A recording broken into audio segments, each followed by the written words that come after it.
Teachers come into Building 2 at MTI for teacher training that is given and offered by the district. And when you come into the hallway here, it's one long hallway, white concrete block, brown doors, very institutional looking. So the teaching and learning department wanted teachers to feel more at home and welcome in the training building.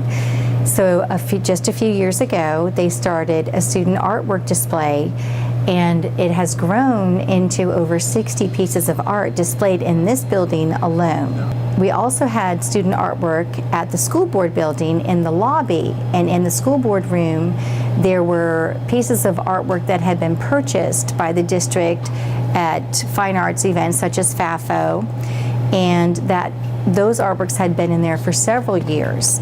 So I decided that those artworks also needed to be rotated. This building, Building 2, the larger one, we change out once a semester, and we do it gradually. It's not all done at once. Student records we try to do every 9 weeks, and then the school board room we change out every month, and the school board lobby we change out every 9 weeks. This is so much nicer. We took all of the artwork down in April of last year to get ready for the superintendent's art show, and I cannot begin to tell you the amount of phone calls that I received asking what happened to the artwork, when is it coming back. The hall looks so bare and sad without the student artwork on the walls. It makes a huge difference. The district is blessed to have Jan Jernigan as one of our fine arts clerks. Her family owns Jernigan Photo Studios and has for decades. She has a great eye for art. So we do try to hang the art in a way that it looks more themed or by color. There is a lot of thought put into how we display the art. Last year we had the teachers turning in artwork every 9 weeks. What we've done this year, every art teacher participated in FAFO, Fine Arts for Ocala, which is our huge community show in October. And at the end of FAFO, when they were breaking down, everybody turned in 5 pieces of student artwork. We do return the artwork to the student. It belongs to them and it's their work, so they need to get it back. And we do turn in everything by the end of the school year. Everybody has their work back except for the ones that are featured in the superintendent's art show in May, and those stay here over the summer, so we continue to have artwork in here over the summer. This may look like your typical science fair, and for the most part you'd be correct. The STEAM fair is for primary grades that are following the science, technology, engineering, arts, and math curriculum. It ties in perfectly, and the judges think so as well. I'll tell you, I've been a high school science teacher in Orlando, and then a school administrator at Orange County Public Schools. And so I am fascinated. I love science fairs, and anytime I get an opportunity to volunteer to see what these youngsters are doing each and every day, it's very exciting. So they reached out. I actually did the fair for TIA with the secondary schools, so I had the pleasure of being asked by Michael to do the elementary school. Among the several scientists-to-be were a couple that were thinking outside of the box and really in tune with their projects. Here, let me give you an example. I couldn't find an actual pendulum, so I had to use this. So we had different length of string. One was 20 centimeters, 30 centimeters, and 40 centimeters. We held each one like this and did this 5 times. We did that exactly 5 times. Each time, well, our first hypothesis was if the length of the pendulum string is increased, then it will go faster. It will go faster because you will be able to hold it from a higher point.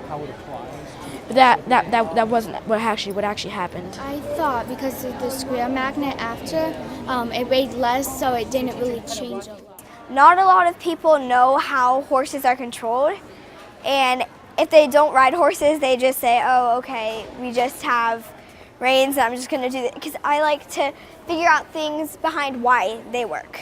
So you don't fully control the horse with only your bridle and your reins. You also control them with your legs and your knees. and there's different things that you can do with the bits. If you want them to cross step, you can push with your leg and bring the rein to their necks, and then the other way. And you can also make them turn, you can make them stop, and you can make them go faster. There's tons of things that you can do. You can see how excited they were about this opportunity, and we have to do more of that. We have to bring this awareness to everybody that you know, we're the keepers of our world, and we need to make sure that we're protecting it, and we need to be involved in that. We need to keep our eyes on the ball, and they're seeing it as youngsters to know that tomorrow this is where I have to exist. So you put all this together, and it's amazing. For the first annual 2019 Burger Bash, Judges Champion, the winner is Bellevue High School. In our classroom, we had made multiple groups and came up with multiple recipes for burgers, and we chose the best one. And then we tested that and experimented with the proportions of the ingredients and such. Almost all of those ingredients were locally sourced. It's based off of French onion soup. Our, house-made roasted garlic aioli was, most of our ingredients from that was harvested from our school's garden. Our ground chuck hamburger is sourced from Fort McCoy, just north of Ocala. The Swiss cheese was from a creamery in Orlando, and between the two slices of cheese is Parmesan, and then we have caramelized onions on top that are from Crohn's conserve, and then we have a bacon jam on top of the Kaiser roll. While Bellevue's burger was the judge's choice, the people preferred the magic of mac and cheese. With a whopping 36 votes for the People's Champion, Dunellen High School.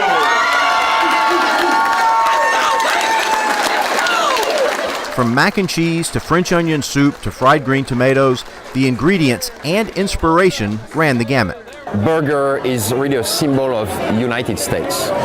We saw today that United States is really a melting pot of different culture, because we had a burger with avocado, with Hispanic influences. We had burger with Asian sauce.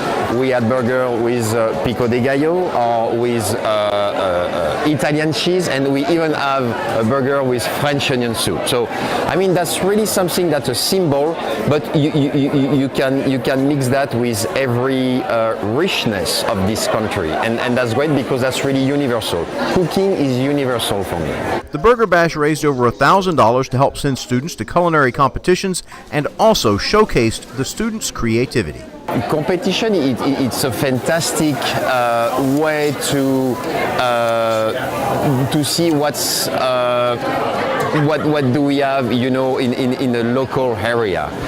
There is all those kids. I mean, I'm always honored to be a part of it, because those kids are very brave to do that. I'm not from this country. I have been living here for 10 years, and I always amazed how they feel comfortable. I mean, to talk in front of everybody. That's something that us in France, we are more like shy sometimes, but they are really believing in their chance, and they are just trying. And everybody knows in this country that just trying, it's already a success.